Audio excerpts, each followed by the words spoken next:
taking a long time. Okay, good morning. So we will continue our study of canonical transformations.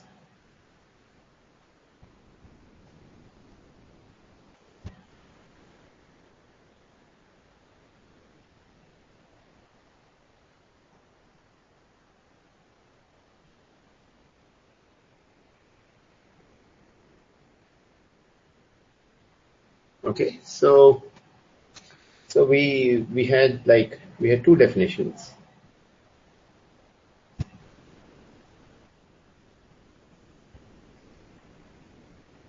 Okay, so the first one was via generating functions.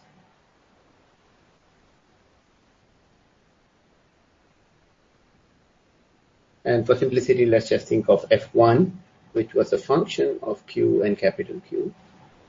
Okay, so the notation here is that the lowercase letters are the original variables and uppercase. So we go from Q, P to capital Q, capital P. And if you have multiple variables, I mean, we have no restriction on the number of degrees of freedom. We just put this thing. So I will not keep putting arrows on top of it. So F1 of Q can be a function of many variables, not just two. Okay.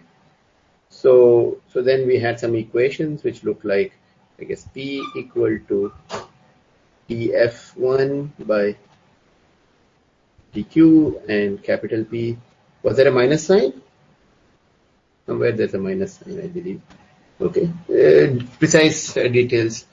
Is this correct, what I've written? Anybody? Yes, sir. Okay, very good. Okay, and so the idea here is that then we also got H prime equal to H plus the partial derivative. Okay, so this especially this particular formula, you need to, I mean, this is not see, H prime is supposed to be a function of the new variables and possibly explicit dependence on time, while little h, okay, is a function of Q and P. So this should be re-expressed in terms of capital Q and capital P. Similarly, P of Q and P, and even if it has time dependence, plus dF1, which is a function of two variables. So is this point clear that for this formula to make sense, you have to understand it in this way, so that H prime is only a function of the new variables Q and. Okay, so we observe that if F1 is independent of time,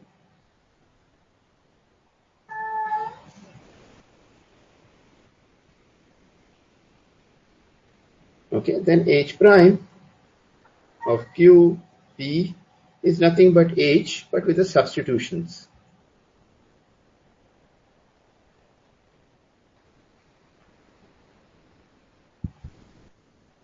Okay, so it's not that H and H prime are the same function because of this thing. So is this point clear? Okay, so since the similar arguments go through.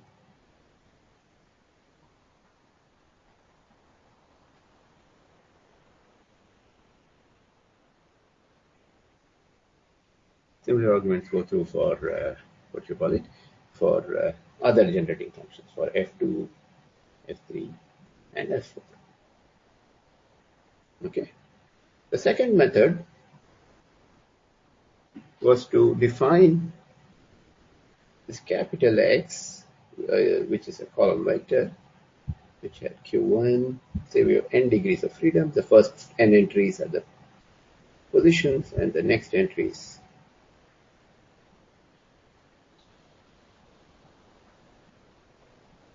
Okay, so this is a 2n dimensional column vector. Okay.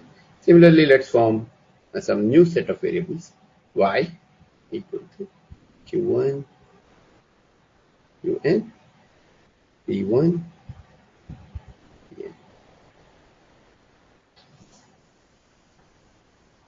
Okay, so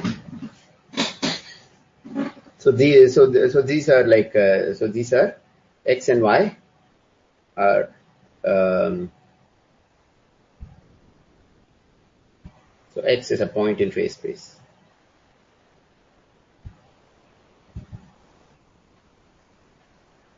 Okay, and let me use some symbol now. I'm just generating m, and I'll put in brackets what are the coordinates which we use.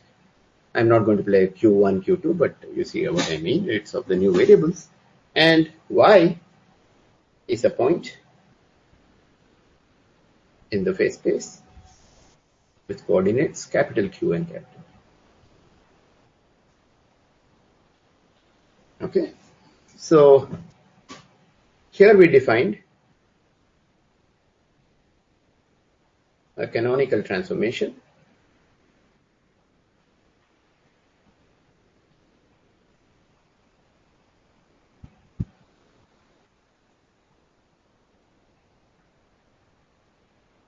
to be one where the following holds.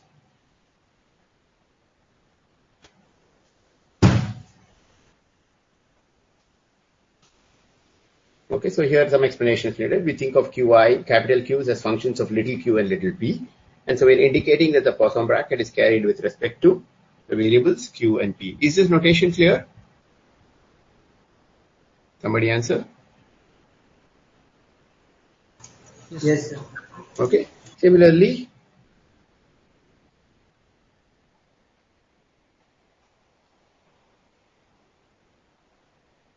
okay, and Q I E J with respect to QP is delta Ij.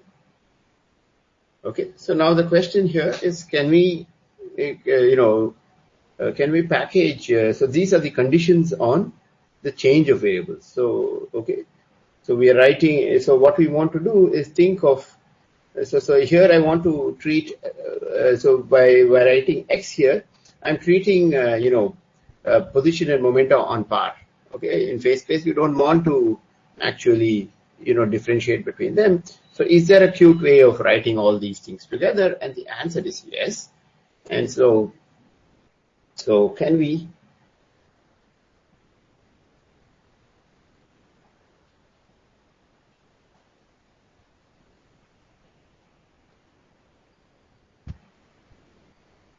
rewrite it nicely in terms of x and y?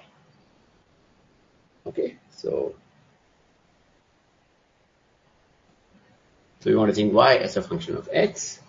Okay, so if you look at the structure of the Poisson brackets, it involves derivatives, so we can define the Jacobian matrix.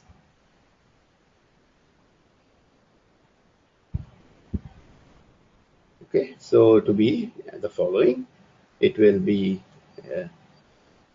d yi by dxj. Okay, where I now runs from 1 to 2n. Okay, so this we can give it a short notation. This j.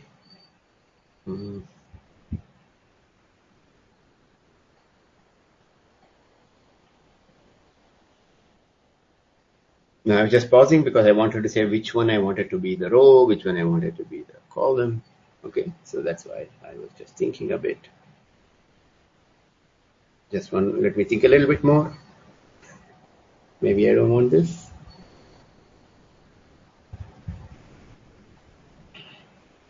Okay, I think I want it this way.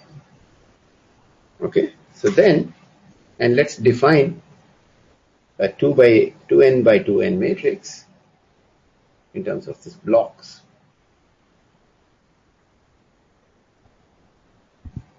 Zero.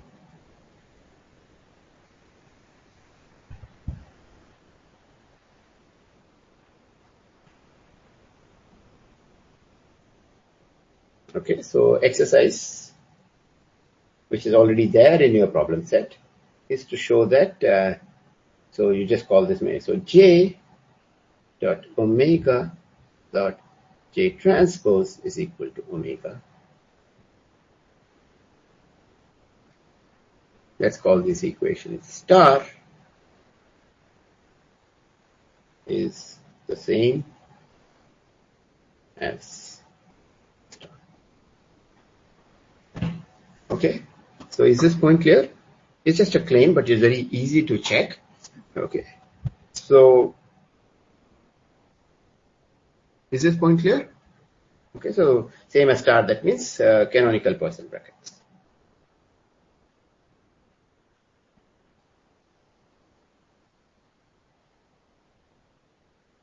Okay, so the great thing about this whole story is that it puts both momentum and coordinates on par with each other, which is something very, very pretty. Okay, so now here we have never discussed what happens to the Hamiltonian, right? So what can we say about the Hamiltonian?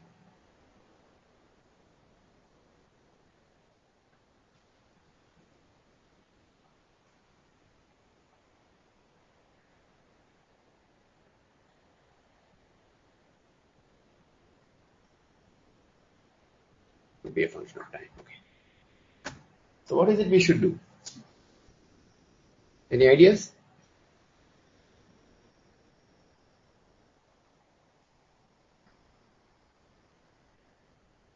Okay, so a little bit of thought is required, but the answer, nobody has even a guess. Then we can ask, what is h prime of y?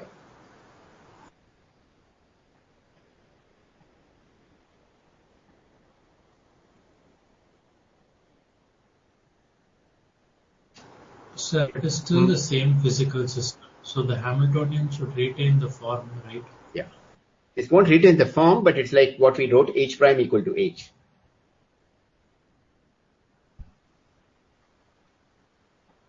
Okay. So this definition is slightly more limited than the first definition, because the first definition let you even have a time independent generating function. And if you want to match these two, then it might happen that, so this will work only in situations where the generating functions, so it is like the special case of generating functions being time independent. Okay. So then only h prime equal to h. So this is like this. There are ways of putting even time dependence into the story, but by going to some enlarged phase space, blah, blah, but we are not going to do that. Okay, all I want to say is that this way of, there's some more geometry in this problem, and when you write it in this fashion, and we'll leave it at that. I mean, it requires a little bit more higher level stuff to look at more general things. Okay, so what we have in mind is this picture where we have this phase space. So it's some high dimensional space, but I can only draw it in 2D. So we have M, okay, and it's a function of variables Q and P, and we have M prime, which is a different phase space with coordinates Q and P. So what we have is a map which goes this way. This will be Y as a function of X. And the opposite way, what should be the function?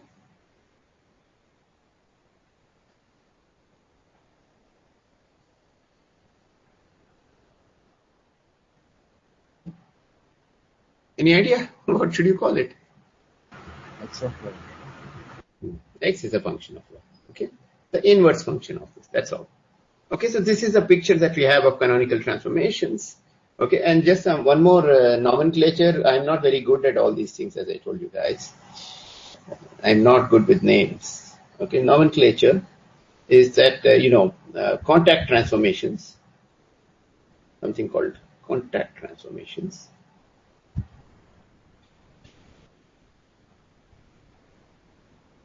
Are a special case when Q is only a function of little q. Okay, no P dependence. Okay, we don't specify. P can be more general. P can be. So this is the key point, and this is like our change of coordinates. So the example is change of coordinates.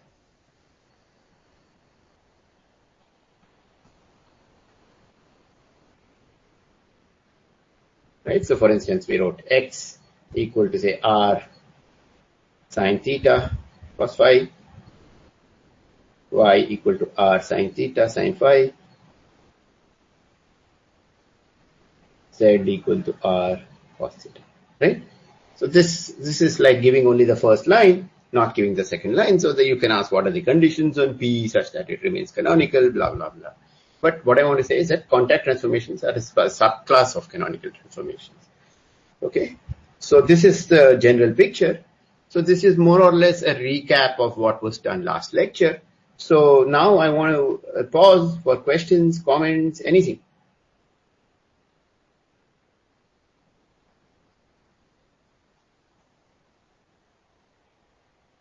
Oh, sir. Yeah, go ahead. Hello. Sir, actually, the new set of variables is something that we want to find. So the generating function means why it is expressed in terms of something that we do not know and we are looking to obtain. Means I think we are you wanted to apply the action principle, and so that's what. So you wanted the action on one go to the, I mean, differ from the other action with. See, if you just did, if you just, let's ask, suppose we only did just keep the old variables, okay? It doesn't do anything. It doesn't. We already saw that that was a special case, and the equations of motion didn't change, right? We already saw that part. If you took f as a function of just q alone.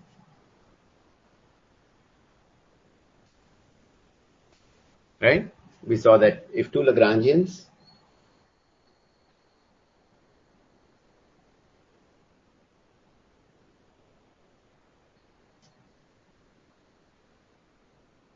okay, this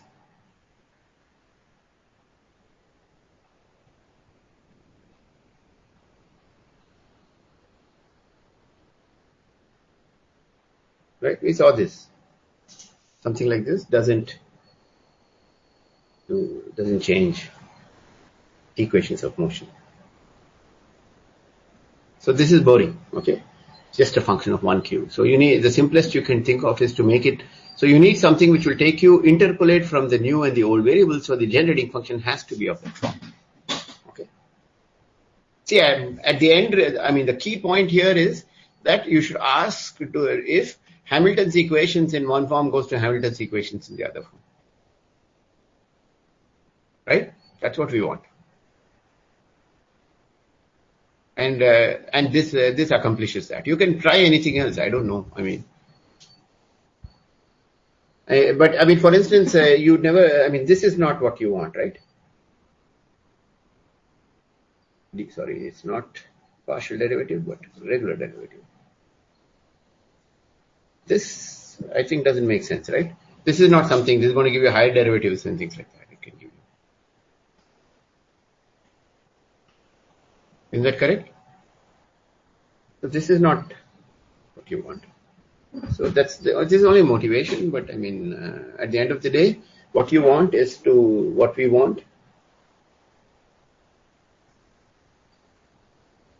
go from QP and plus the data is H, little q, little p. Okay, so this gives time evolution. This should go back and forth to capital Q, capital P.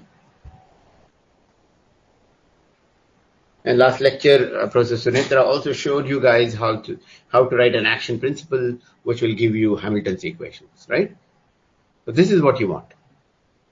If this is achieved, you are done. Okay. Beyond that, I don't see why we should. Okay. But there is something very, very, very nice that is. So coming back to what I really wanted to say was this picture we have. But there's a second picture, which is an active picture, okay? Time evolution.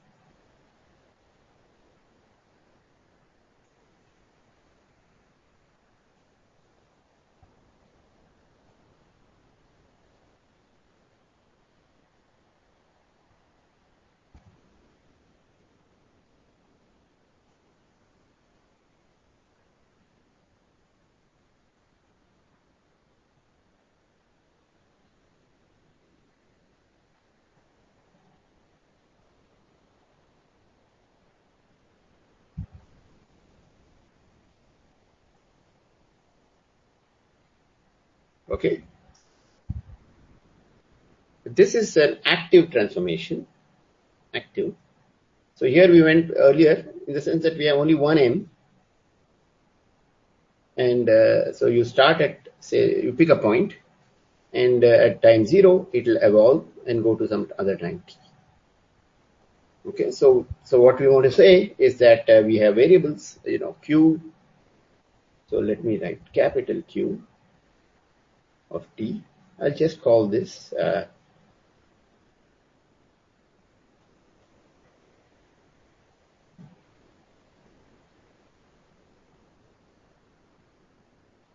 again. I am just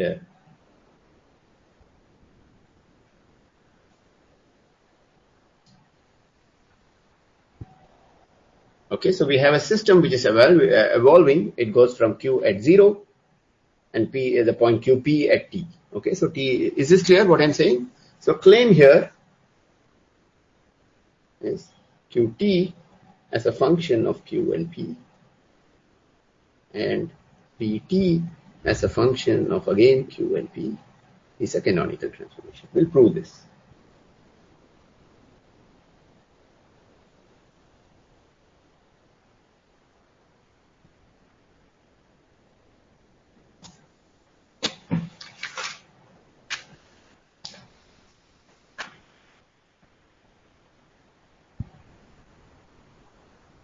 Okay, is this claim clear? So the picture here is that it's a map within the same space. So it's a map from M to M.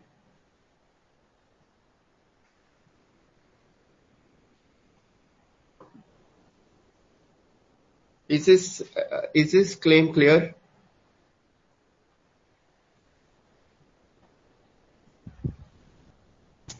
Yes. Okay. So you have to evaluate capital Q's and P's at t equal to 0, right? Huh? Yeah, exactly. So we know from Hamiltonian evolution that if you start from this Q, if you give me Q at 0 and P at 0, it will evolve to Q at t and P at t. That we know very, very well. Okay. So I'm going to give a proof which is very, very nice. And proof is the following. The idea is that we will prove it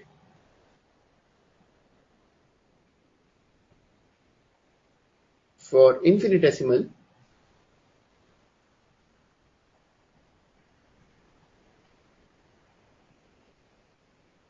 so epsilon is something very, very small. I can make it as small. Okay, small and positive. Okay, we'll prove this. Okay, so the reason is that so we know the following thing. Q dot the equations, Hamilton's equations of motion are this.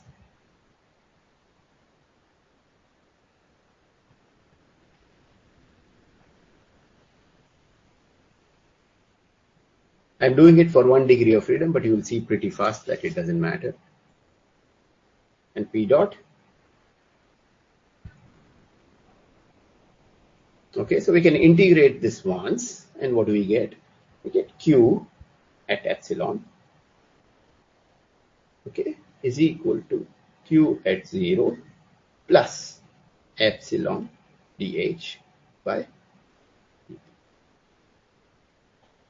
Right? Plus, hopefully all of you are now comfortable with this big O notation, order epsilon. We are throwing away. We are not interested in terms which are order epsilon.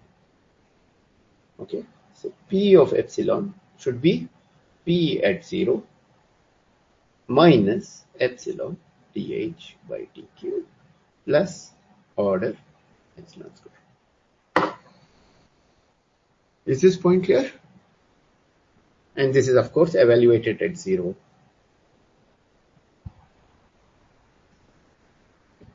So what is it we need to check if I want to claim that this is a canonical transformation? Anybody? Also bracket of Q epsilon P epsilon with respect to Q at 0 and P at 0. Okay, exactly. Okay, but to what order do we need to check?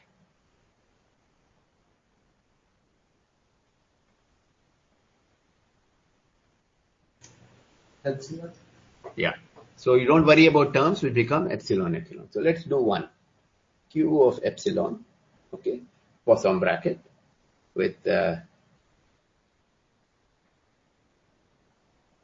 anyway, so this is just 1 degree of freedom. So I will let you do the cross term. So, okay, so this is boring for 1 degree of freedom. So let's do it for many degrees of freedom. Qi of epsilon, you need to show that Qj of epsilon, okay, is equal to 0 plus order epsilon square.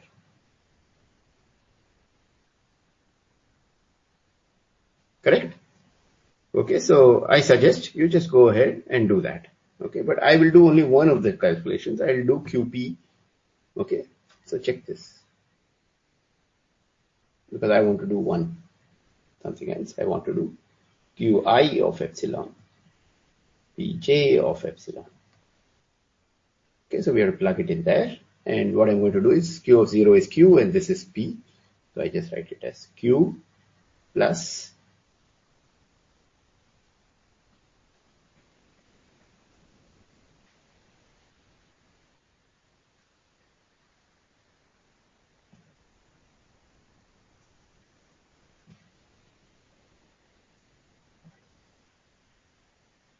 okay, so we have to expand it. But we only, we have to keep only terms up to order epsilon. So I'll write that.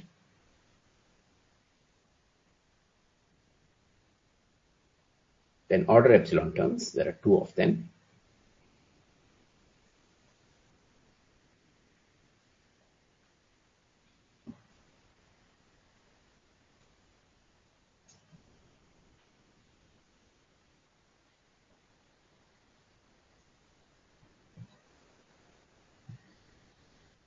Okay, there's a term which is with these 2, but that's order epsilon square, so I don't need to worry about that.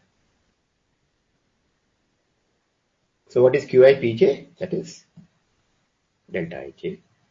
So we need to show cancellation of these 2 terms. So let's do that. So we get epsilon. So this, if you think carefully, is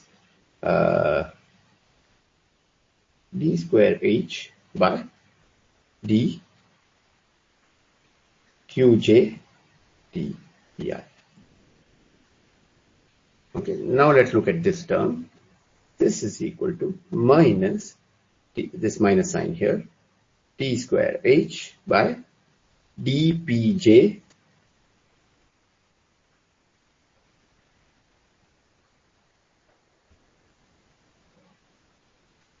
one second, did I do this correct? Qj, mistake.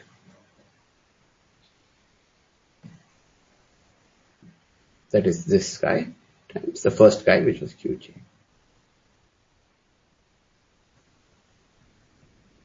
Okay, and this vanishes for smooth function. So what is the difference? So this says first you take the derivative with respect to pi, second you take the derivative with respect to Qj, and here we are doing Qj first and this thing. Okay, but then for smooth functions the order doesn't matter, so these cancels.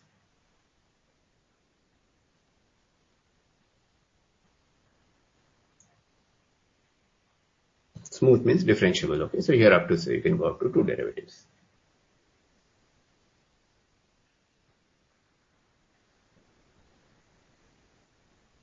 Okay, so since now we are allowed to take epsilon to become as small as possible, we can get rid of these terms. Therefore, implies the transformation is canonical.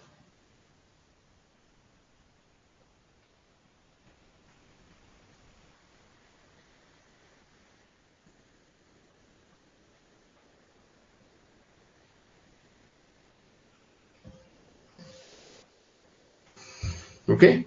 Now there are 2 ways of saying, but what we are claiming, what we want to show is that it's true. What about finite t, right?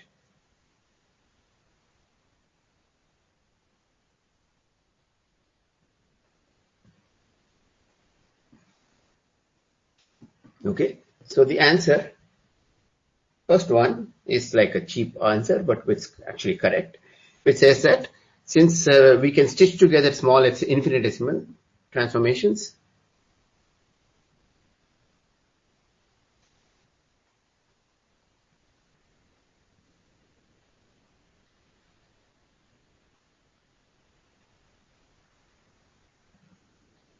Okay, so this is what we do call integration, right? To see that it works to all orders. It works for finite.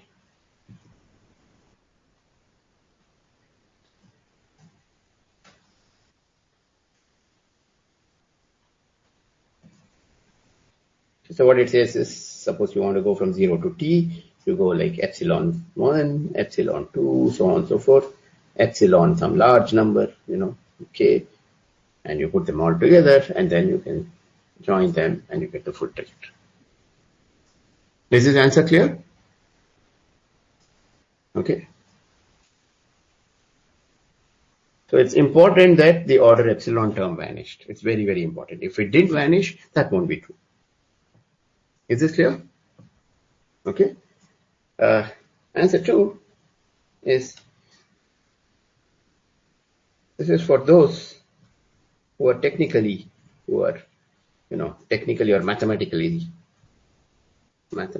or computationally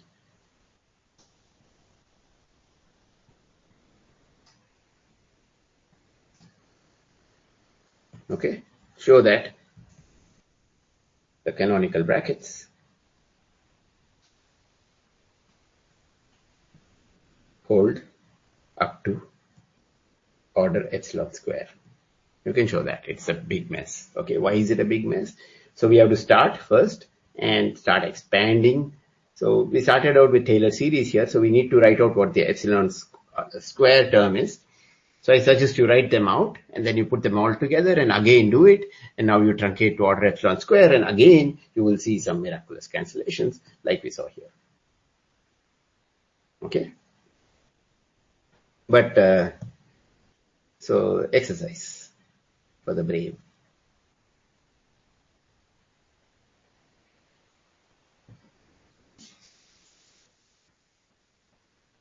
Okay, and that holds.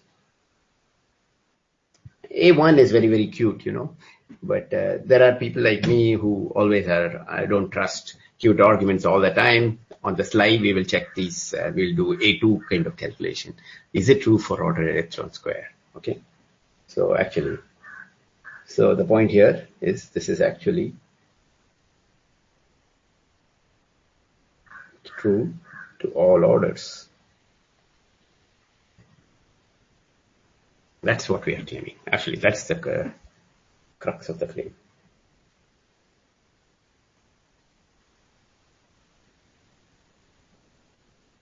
Okay, so this is very, very nice, and it says that that time evolution in a Hamiltonian system is actually a canonical transformation in phase space.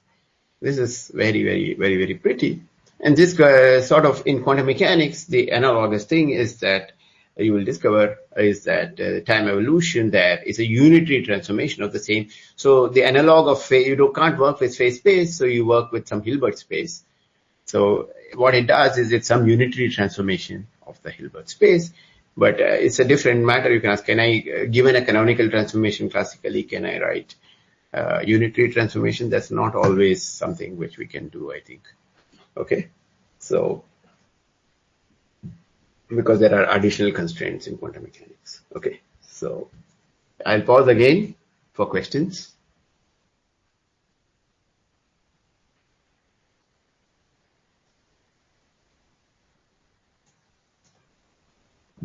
Sir, you claimed it is true to all orders in epsilon. So do we have to check like we are doing for epsilon square? I mean, that would be impossible for all orders. So is there any epsilon way square you can do. Epsilon square Yes, you sir. can do. That's what I'm saying. Okay. So, no, I mean, nothing wrong with answer 1. Answer 1 says it's true. It has to be true to all orders. Okay. But I'm just saying that you can actually go to any order and check. But it is not so. It's a messy check, I mean, but it can be done. So epsilon square is all. That's all. It's the challenge. Okay. So there is another nice aspect of canonical. I mean, the fact that this time evolution is canonical, blah, blah, blah. But there's another very nice feature of Hamiltonian evolution.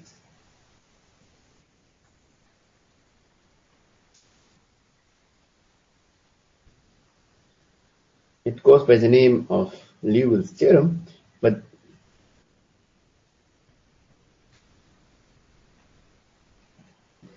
okay. So the idea is that you have, again, let me draw M, our space, and let's just,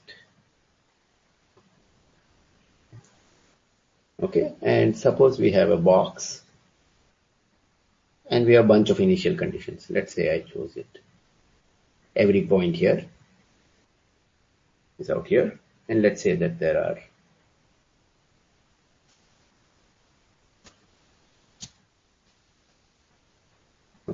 m initial conditions.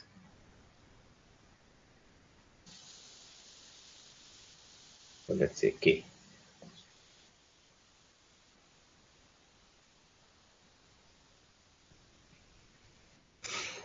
Okay, so what will happen is each one will evolve. Okay, so let's go back to blue.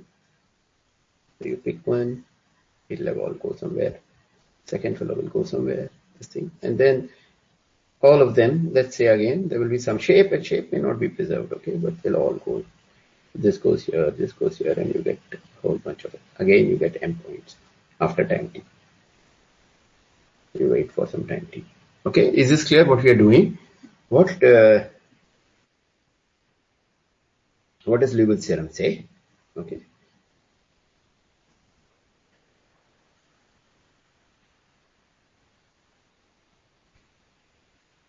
Okay, so what it roughly says is that so if these guys occupy, so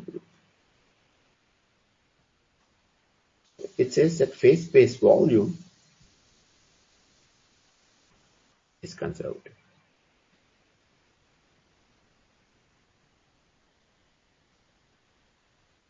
Okay, this is one way of stating it. And so what does it say? So suppose so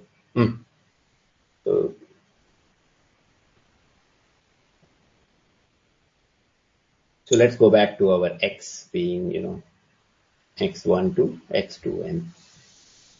Okay, and so what this is, so this is like the volume. It's a measure in.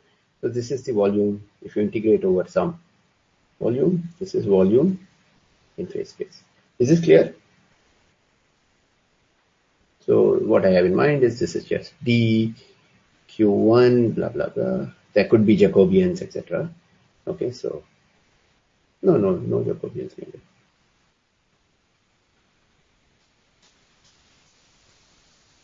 Okay, this is the volume that I have in mind. That's what I'm indicating as this thing. And we know that time evolution is a canonical transformation.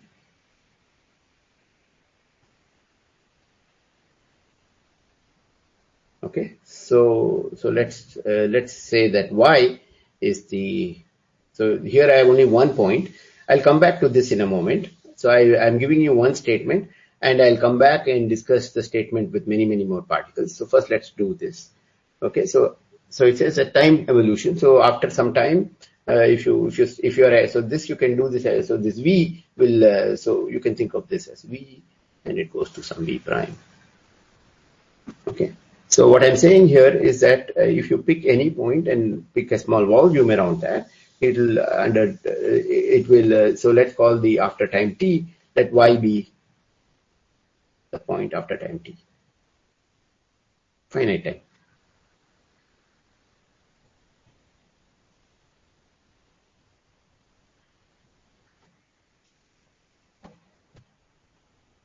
Okay.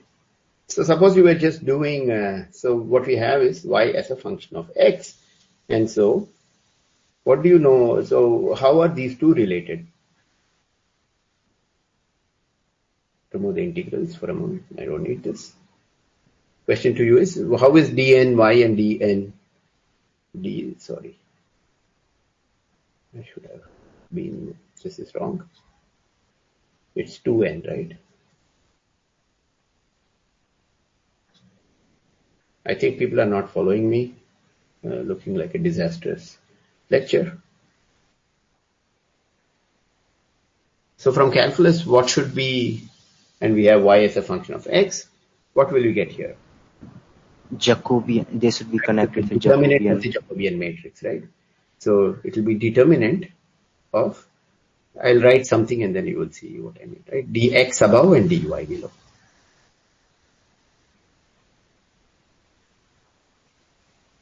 Okay, is this clear? Okay, and so what does it mean if phase space volume is conserved? We need determinant of the Jacobian to be +1. Okay, so the claim, Liouville's theorem, version 1.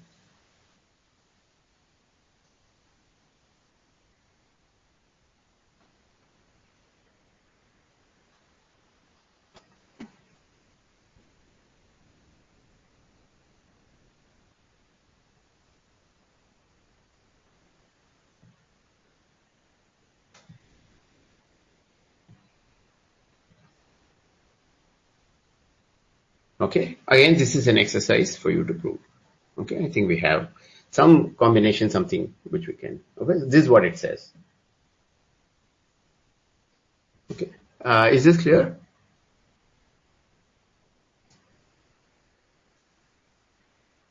Okay, so the way to understand that is this. If you remember, we had some statement like J omega J transpose equal to omega. This implies determinant of J equal to 1. Okay, so this is a theorem which, again, this is proved, this is shown, at least in some form, in the next problem set.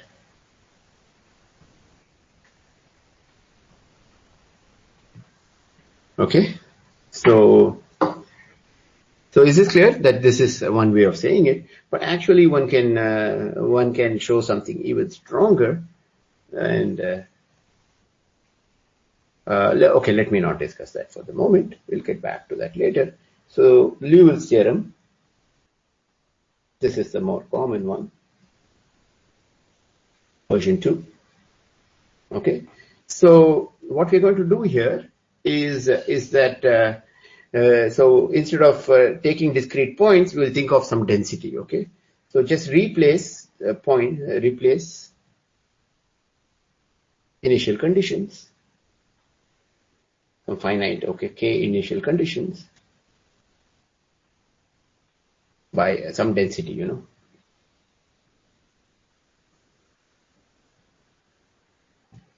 Okay, what does this say? Rho of x. If you take some small volume, integral d2n of x will be equal to number of particles in that volume.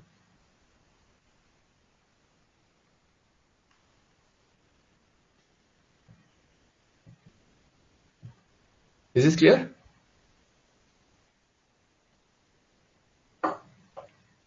That's a definition, right? It's a density. Okay, it's number density.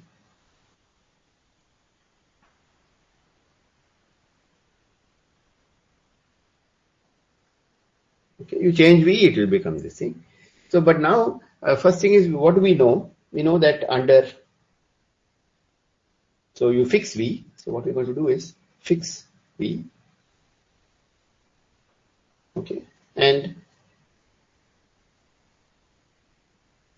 let the system evolve in time.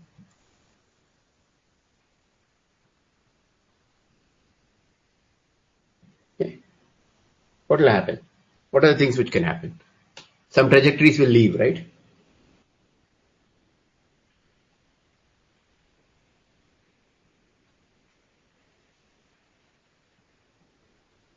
But is that all that will happen?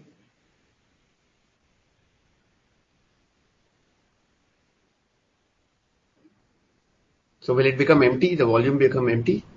Some will enter the volume Yeah, as well. exactly.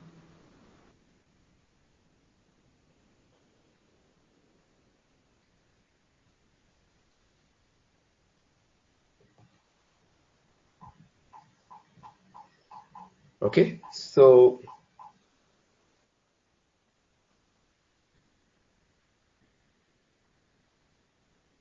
Okay, so this is exactly like, this is like fluid flow.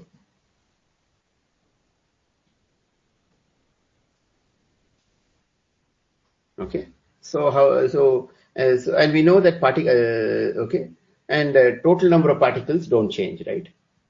There's no, never change, right? They'll go somewhere, right there. So some will leave, some will come, but if you look at the full volume, everything will be there, right? So total number of particles don't change. Okay, so this is conservation of this thing. So what we will find is that there is rho, and there's a current which is in phase space, rho Vi, where Vi is nothing but dxi by dt. Okay, so conservation. So you guys know conservation, right? Of conservation laws of current, if it is charge or whatever, right? So anything like that. So that will just say that d rho by dt plus del dot, you would have written, I'll write it like this, d by dxi of rho Vi equal to 0. This is what is the statement. This is a local version of particle.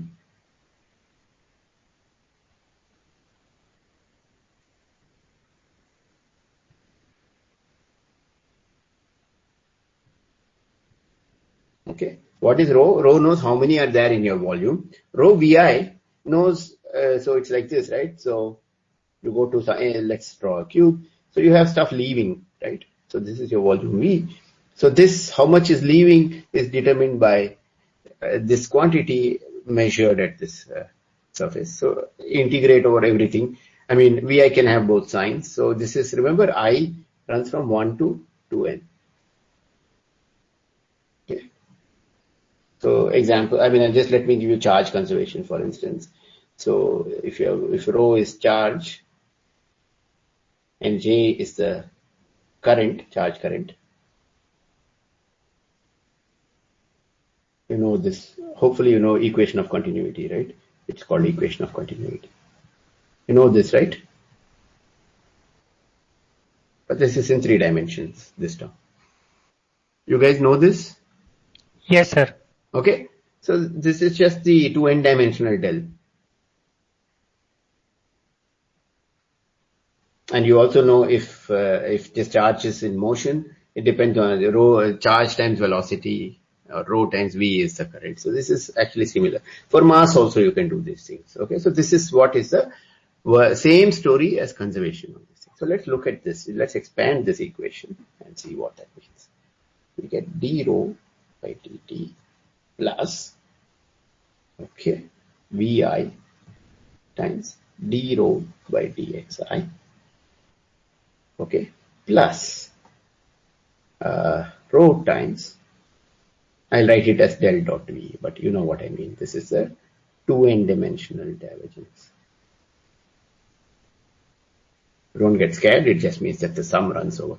We write this as Ti Vi sum over I equal to 1 to 2n, nothing equal to 0. Okay, so we need to compute what is, so we need to compute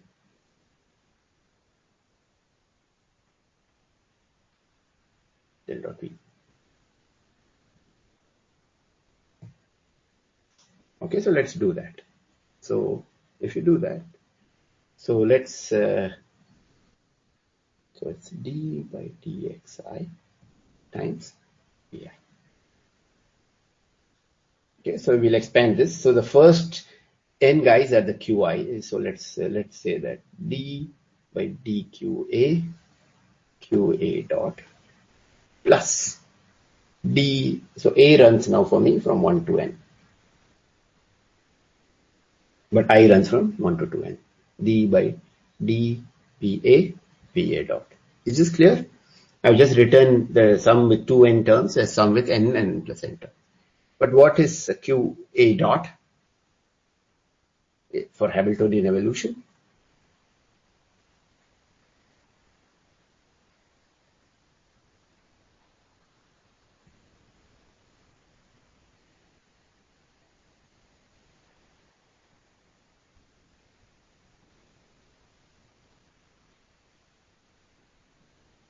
right? These are Hamilton's equations. And again, this is equal to 0. So what we get is del dot V is 0. Okay, so we get something very cute. We get this. It says d rho by dt, okay, plus, what is it I have?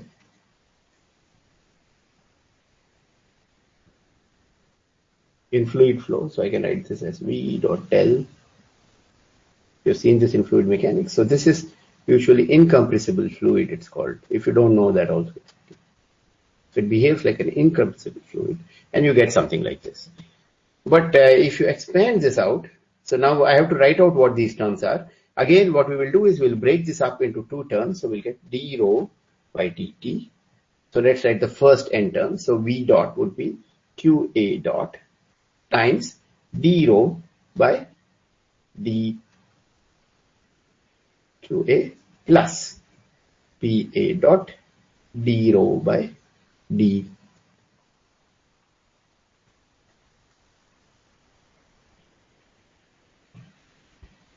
says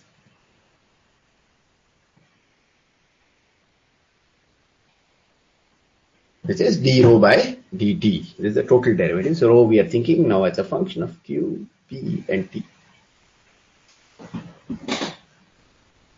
Okay, so this is what we get, and this is Liouville's theorem. It says that it behaves. So Liouville's theorem, it says that the phase space density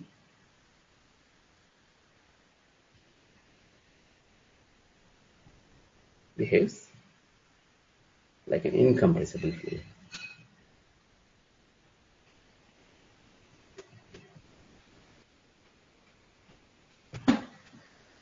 Okay, so coming back to this picture which I drew,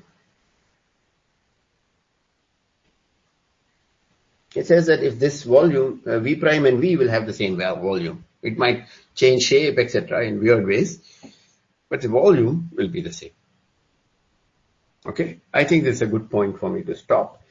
There's a more detailed version of version 1, but I don't think I will discuss it today. I may or may not discuss it.